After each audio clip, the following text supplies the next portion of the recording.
Selamat siang Ibu. Selamat siang. Terima kasih atas waktunya yang diberikan kepada Ibu. Di sini saya ada tugas guru bergerak untuk mewawancarai sebuah kasus tentang kasus-kasus delima etika atau bujukan moral. Apakah Ibu bersedia untuk diwawancarai? Bisa. Selama ini bagaimana Ibu dapat mengidentifikasi kasus-kasus yang merupakan dilema etika atau bujukan moral di sekolah Ibu?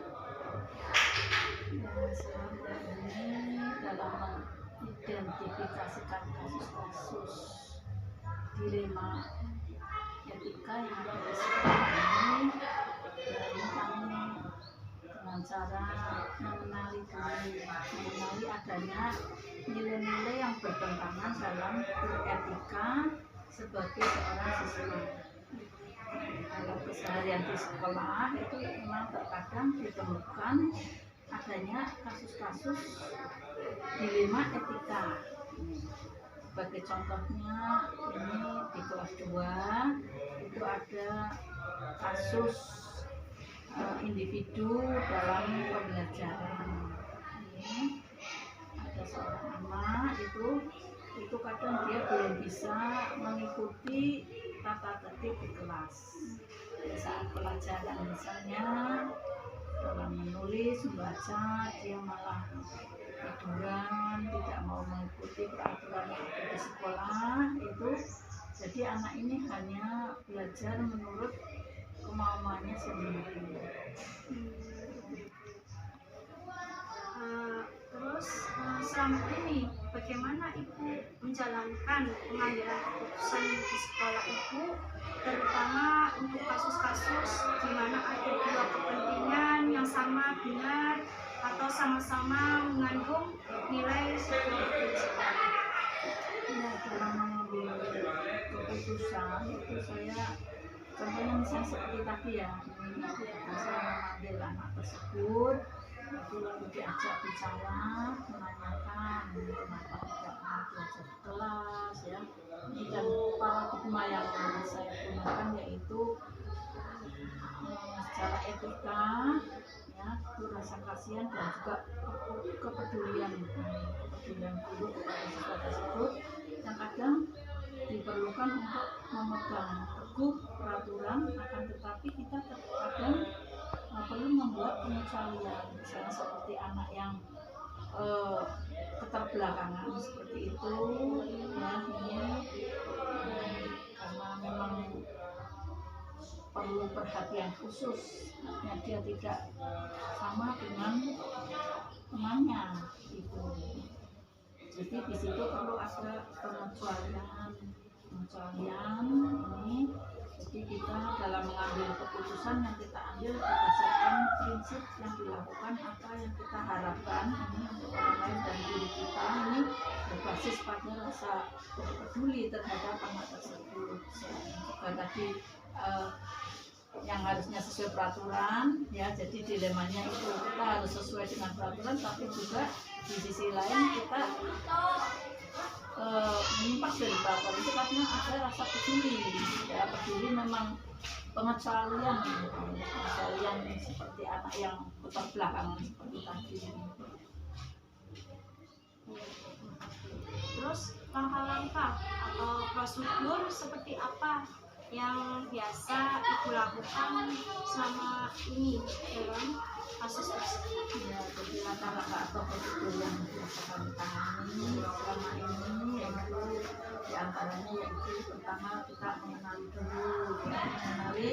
bahwa ada nilai-nilai tadi yang bertentangan dengan etika dalam situasi dengan cara menyaring masalah yang berhubungan dengan misalnya etika sopan santun atau etika norma sosial ya, kemudian etika peraturan yang ada di sekolah seperti itu. Nah, kemudian kita menentukan siapa saja pihak yang terlibat dalam situasi tersebut, kemudian kita kumpulkan ya fakta-faktanya yang relevan, kita buat keputusan. Setelah itu keputusan tentunya yang tepat dan bijak, ya, tepat dan bijak ini akan sangat mempengaruhi dalam perubahan untuk kemajuan seperti itu. Kita harapkan kan perubahan untuk lebih baik lagi seperti itu. Hal-hal apa saja yang selama ini Ibu anggap efektif dalam sebuah pengambilan keputusan pada kasus-kasus bullying etika tersebut?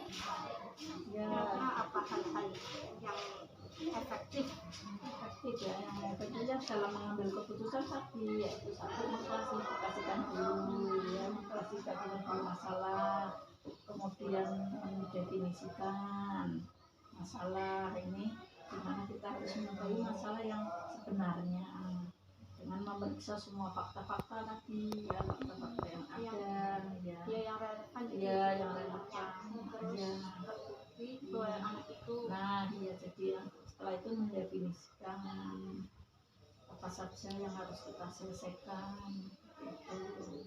Dan apabila keputusan sudah diambil, ini juga kita memikirkan resiko dari keputusan yang kita ambil itu nanti bagaimana, seperti itu. Baik atau iya. Terus hal-hal apa saja yang selama ini yang merupakan tantangan dalam pengambilan keputusan pada kasus-kasus bullying etika? Hal-hal yang merupakan tantangan dalam pengambilan keputusan. Tantangannya itu tadi yang kita harus berpikirnya kan berbasis pada peraturan, peraturan di mana siswa harus menaati peraturan yang ada di sekolah. Nah, sementara tadi juga kita harus berpikir yang berbasis tadi rasa peduli, kasihan, kepedulian kita terhadap siswa agar dapat belajar juga dengan baik, walaupun tadi tidak sesuai dengan karena tadi pengecualian untuk anak-anak yang memang anak yang penanganan khusus seperti itu ya. Apakah yang Ibu memiliki sebuah tatkala atau jadwal tertentu dalam sebuah penyelesaian kasus bullying etika? Apakah Ibu langsung menyelesaikan kasus tersebut di tempat atau memiliki sebuah jadwal untuk menyelesaikannya? Bentuk atau prosedur yang seperti apa yang Ibu jalankan? Ya, kalau menyelesaikan seperti itu kan kita tidak langsung ini kalau ada prosedur-prosedurnya, tahap-tahapnya tadi kan kita mengklarifikasikan, mendefinisikan, sebelum membuat keputusan juga kita membuat langkah-langkah pelaksanaan untuk mengambil keputusan, kan itu ada proses seperti itu ya. Di antaranya prosesnya itu kita menjadwalkan kegiatan, misalnya kita tadi membuat janji dengan orang tua untuk dipanggil ke sekolah kapan, kemudian menyelesaikan kasus tersebut dengan musyawarah, terus membuat komitmen dengan orang tua untuk tindak lanjut untuk kedepannya. Komitmen itu harus Bu ditanggung jawab lah untuk kedepannya itu biar teratasi masalah kelima tersebut. Terus adakah seseorang atau faktor-faktor apa yang selama ini mempermudah atau membantu Ibu dalam pengambilan keputusan dalam sebuah kasus-kasus bullying etika? Faktor-faktornya itu apa Bu? Adakah seseorang yang bisa mempermudah dalam membantu pengambilan sebuah keputusan? Dalam pengambilan keputusan ini tentunya kita kan tidak bisa membuat keputusan sendiri ya. Jadi maksudnya perlu ada masukan-masukan ini tadi dengan dengan apa tadi, mengklarifikasikan masalah, mendefinisikan, kemudian mencari fakta-fakta. Nah itu dalam mencari fakta-fakta itu kita kan juga perlu bantuan orang lain. Nah ini diantaranya yang mendukung kan guru kelas gitu.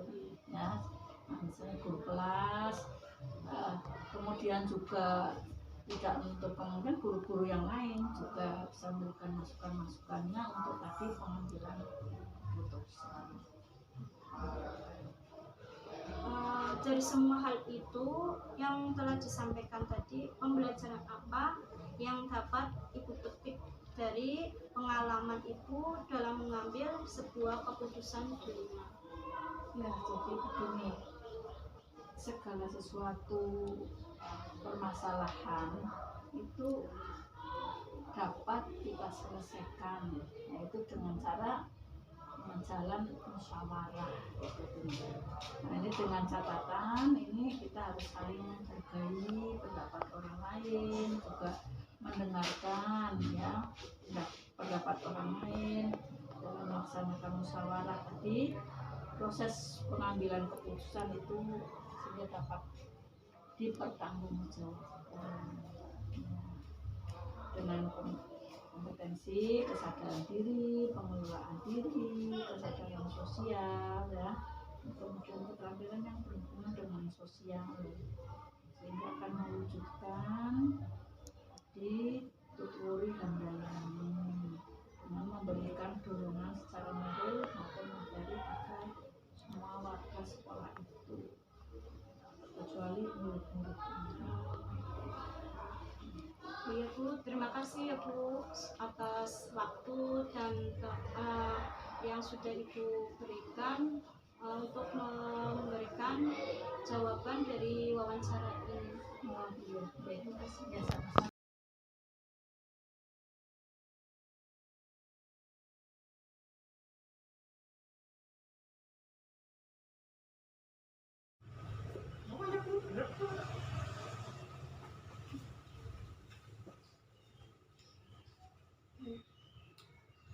Selamat siang Bu Emi. Ya, selamat siang.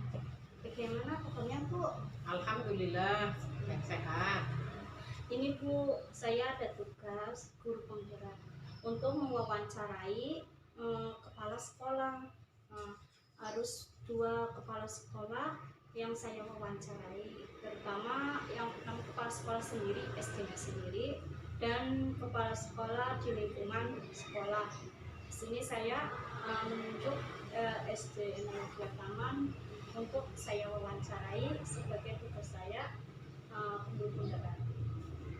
Bisakah Ibu memperkenalkan diri? Ya, saya Emi Juniarti, SPD SD, Kepala Sekolah SD Negeri 02 Taman, yang berdomisili di Desa Taman, Kecamatan Taman, Kabupaten Malang. Gitu. Ya, terima kasih Bu atas perkenalannya. Di sini saya akan mewawancarai Ibu. Yang pertama yaitu, selama ini bagaimana Ibu dapat mengidentifikasi kasus-kasus yang merupakan dilema etika atau rujukan moral yang ada di sekolah? Cara mengidentifikasi kasus-kasus dilema etika atau rujukan moral itu dengan cara mengidentifikasi kasus-kasus yang terjadi pada setiap siswa atau pada seorang di kelas tersebut, yaitu biasanya di sini yang sering terjadi itu kelas 5 dan kelas 6. Itu banyak kasus yang terjadi, sehingga nanti kita cari persoalannya apa, kemudian kita cari jalan keluarnya. Untuk pertanyaan selanjutnya, selama ini bagaimana Ibu menjalankan pengambilan keputusan di sekolah Ibu, terutama untuk kasus-kasus di mana ada 2 kepentingan yang sama-sama benar atau sama-sama mengandung nilai kebajikan? Dalam mengambil keputusan, saya memanggil anak tersebut, kemudian juga menanyakan apa yang sebenarnya terjadi. Di samping itu juga memanggil teman yang di sini fungsinya sebagai saksi. Kemudian saya juga memanggil guru kelasnya, dan juga nanti setelah diketahui penyebabnya, nanti kita cari solusinya, kita pertanyakan kepada para bapak, para guru, bagaimana sebaiknya dalam mengambil keputusan tersebut supaya anak tersebut tidak dirugikan dan juga tidak merasa dipersalahkan, supaya kita sama-sama baik, karena dalam satu lingkungan itu kita harus saling menjaga supaya tidak ada yang kita rugikan. Nah, dalam pengambilan keputusan pun saya selalu melibatkan para guru. Kemudian juga kalau ada masalah dengan siswa di sekolah pun juga memanggil orang tua, sehingga bisa orang tua tersebut bisa ikut dalam pengambilan keputusan. Nah, mana yang baik untuk anak dan mana yang baik untuk sekolah, sehingga saling ada kebaikan untuk keduanya gitu. Langkah-langkah atau prosedur seperti apa yang biasa Ibu lakukan selama ini dalam menangani kasus kelima tersebut? Langkah-langkahnya ya tadi, mengidentifikasi masalah, kemudian menyaring masalah yang betul-betul berhubungan dengan aspek moral. Ini terutama di sekolah biasanya yang berhubungan dengan moral.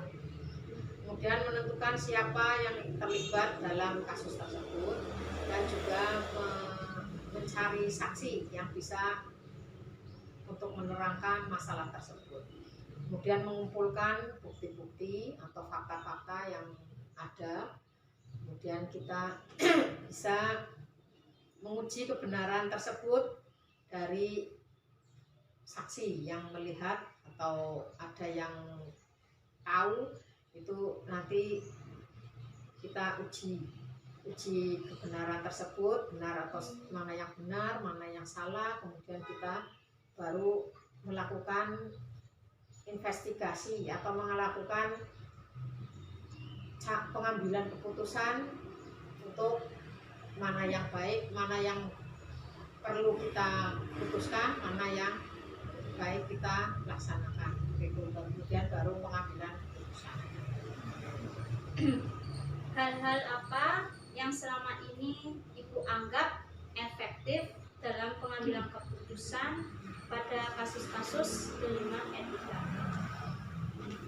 Hal-hal yang efektif yaitu dalam pengambilan keputusan, yaitu mengklasifikasikan masalah, kemudian mengidentifikasikan masalah, kemudian juga mengidentifikasi hal-hal apa yang harus diselesaikan apabila keputusan tersebut diambil, serta resikonya ketika kita mengambil keputusan tersebut, dan juga halangan-halangan apa yang akan dihadapi.